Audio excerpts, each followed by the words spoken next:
Baruch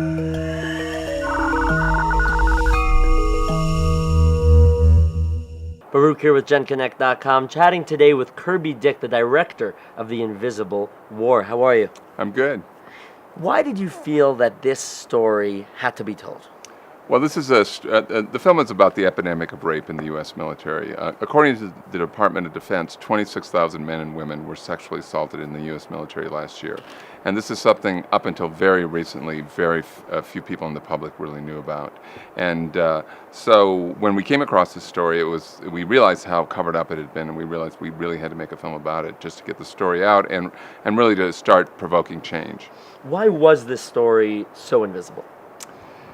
You know, that's a good question. I think the military had been very effectively covered this up. There were scandals in the past, Tailhook, the Air Force Academy, but the military in the past has always said, well, these are localized, we're taking care of them. That's not the fact. This is a systemic problem.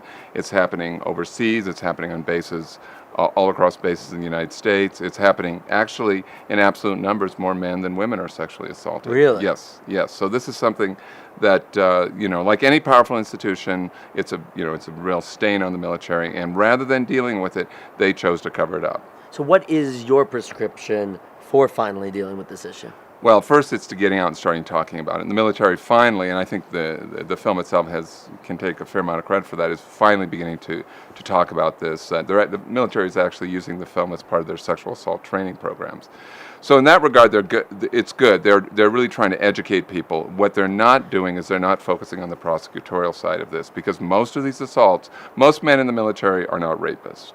Most of these assaults are caused by a small minority of men, for the most part, who are serial predators who assault again and again. And the military has not really fixed what is a broken prosecutorial system. Right now, the way it's set up, senior officers in the chain of command of the victim have the power to decide whether to investigate and prosecute. And as a result, there's a conflict of interest there. These senior prosecutors making a decision on these crimes is very difficult. It's among the most difficult to investigate and prosecute. They're not trained to do it, so they're making mistakes, especially when you're dealing with serial predators. They're oftentimes very high-performing people who otherwise these commanders would really respect.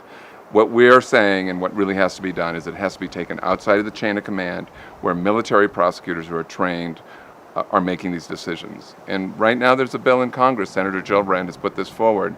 She has a lot of support. I think 32 co-signers right now. And that's the one real reform that will address this problem. What are the long-term ramifications for the victims of these crimes? Oh, it's very severe. Most of these victims have very severe PTSD. Many of them can't work. It's not only the assault, which is bad enough, but what's happened in the military is that these men and women have not been believed, and they've experienced reprisals themselves. In the making of this film, we spoke with 3 women who are single, each sexually assaulted by a different married man, and those women were either charged or threatened to be charged with adultery. So in a closed system like that, if you can imagine somebody coming forward saying, look, I believe in the system, I want to report this, and then having your military, which you love, turn on you like that. Well, thank you so much, Kirby Dick, for bringing this story out in the open. Well, thank you. It's a pleasure talking to you. And for more on The Invisible War and Kirby Dick, be sure to check out genConnect.com.